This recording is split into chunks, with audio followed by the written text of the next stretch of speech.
का रोहिणी इलाका, समय था सुबह 7:30 बजे का। सीआरपीएफ स्कूल की दीवार थी और अचानक से हुआ 3 सेकंड में एक बहुत बड़ा बम ब्लास्ट, जिसकी गूंज 3 किलोमीटर दूर तक सुनाई दी। लेकिन इसके तार 800 किलोमीटर दूर पाकिस्तान के पेशावर से जुड़ रहे हैं।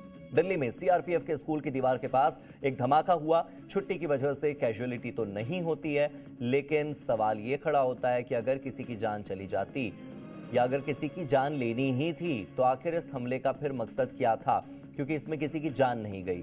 संडे के दिन स्कूल के बाहर धमाका क्यों? क्या यह धमाका किसी बड़ी साजिश का केवल ट्रायल था?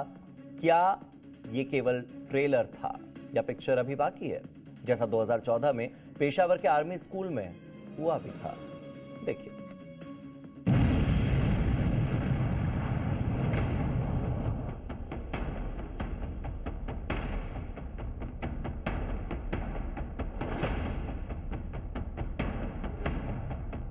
जगह दिल्ली के रोहिणी का सीआरपीएफ स्कूल। दिन रविवार, समय सुबह 7:47। सड़कों पर सन्नाटा, केवल 2 कार खड़ी। छुट्टी और सुबह का वक्त होने की वजह से इक्का दुक्का लोग ही सड़कों पर दिखाई दे रहे हैं। तभी एक जोरदार धमाका होता है। सीसीटीवी कैमरे में कैद तस्वीरों में धमाके के बाद जबरदस्त हलचल दिखाई देती है। कैमरे का एंगल भी बिगड़ जाता है, जिसकी वजह से धमाके के बाद उस जगह पर कुछ नजर नहीं आता। इस धमाके से कई सवाल खड़े हो रहे हैं, लेकिन सबसे बड़ा सवाल है धमाके की टाइमिंग को लेकर। छुट्टी के वक्त ब्लास्ट का क्या मकसद है? इस धमाके के बाद का एक वीडियो और सामने आया है, जिसमें धमाके वाली जगह धुएं का गुबार उठता दिखाई दे रहा है। इन तस्वीरों को देखकर समझा जा सकता है कि धमाका कितना बड़ा था। जिस वक्त यह धमाका हुआ, स्कूल की छुट्टी थी। अगर यह धमाका स्कूल टाइमिंग के दौरान होता तो बड़े नुकसान को टाला नहीं जा सकता था। अगर यह धमाका स्कूल की टाइमिंग के दौरान होता तो वहां बच्चों की भारी भीड़ होती। सीआरपीएफ स्कूल होने की वजह से कई अधिकारी और जवान भी मौजूद हो सकते हैं। स्कूल टाइम होने के कारण दुकानों पर भी लोगों की भारी भीड़ हो सकती है। वहीं से अगर 30 से 40 मीटर की दूरी पर आप ये देख सकते हैं, जो दुकानें हैं उनके बोर्ड लगे हुए थे, जो ऊपर इमारतें हैं उनके जो शीशे लगे हुए थे वो भी पूरी तरीके से टूट गए हैं। यानी कि ब्लास्ट की इंटेंसिटी का अंदाज़ा आप लगा सकते हैं कि ब्लास्ट कितना ज़बरदस्त रहा होगा। धमाके की इंटेंसिटी को स्कूल के दूसरी तरफ के दुकानों में हुए नुकसान से समझा जा सकता है, जिसमें कांच टूट गए, बोर्ड क्षतिग्रस्त हो गए, लेकिन छुट्टी की वजह से किसी तरह का नुकसान नहीं हुआ। अब पहला बड़ा सवाल है कि अगर मकसद नुकसान नहीं पहुंचाना था तो धमाका किया क्यों? दूसरा बड़ा सवाल, क्या इस छोटे धमाके के जरिए कोई बड़ा संदेश देने की कोशिश की गई? तीसरा बड़ा सवाल है, क्या यह छोटा ब्लास्ट किसी बड़े धमाके का ट्रायल था? स्थानीय लोगों का दावा है कि स्कूल से 3 किलोमीटर की दूरी तक धमाके की आवाज सुनाई। 50 से 100 मीटर दूर के दुकानों के अंदर भी भारी नुकसान हुआ। इस धमाके की जांच के लिए एनएसजी की टीम फौरन मौके पर पहुंची। होम मिनिस्ट्री ने भी इस मामले में जल्द एक रिपोर्ट सौंपने का निर्देश दिया है। मौके से फॉरेंसिक सबूत और धमाके में इस्तेमाल हुए विस्फोटकों की जानकारी इकट्ठा की जा रही है।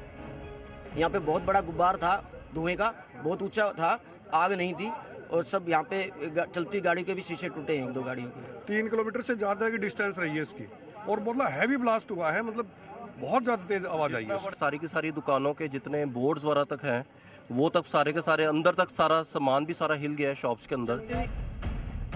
हालांकि इस ब्लास्ट की पूरी सच्चाई सामने आने में वक्त लगेगा, लेकिन त्योहारों के सीजन के दौरान और खासतौर पर दिवाली से ठीक पहले राजधानी में इस धमाके ने सुरक्षा एजेंसियों और दिल्ली पुलिस के लिए बड़ी चुनौती खड़ी कर दी है।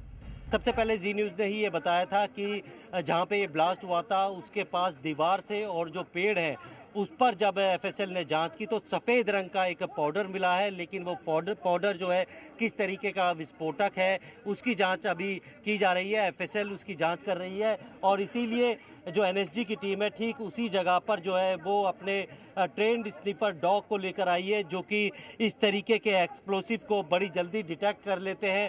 उनसे जांच की जा रही है और साथ में जो सैंपल्स यहाँ से कलेक्ट एफएसएल ने किए हैं उसकी जांच एफएसएल लैब में की जा रही है ताकि उस एक्सप्लोसिव के बारे में पता लगाया जा सके।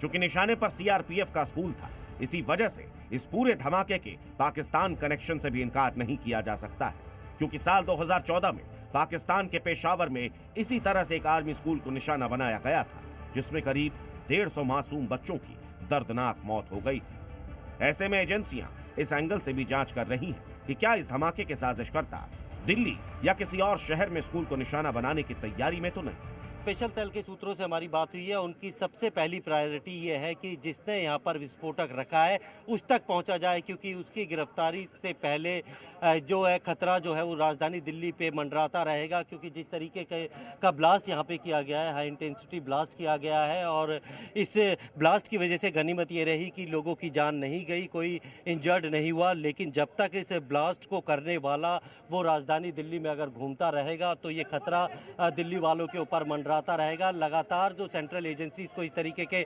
इनपुट मिलते रहते हैं कि फेस्टिव सीजन से पहले किसी बड़े धमाके को या बड़ी वारदात को अंजाम देने की फिराक में है। बहरहाल अब जांच एजेंसियां हर एंगल से इस मामले की जांच कर रही हैं। इस धमाके का मकसद, साजिशकर्ता और इसके पीछे की बड़ी साजिश, ये तीन वो सबसे बड़े फैक्टर हैं जिसका जवाब जल्द से जल्द सामने आना बेहद जरूरी है।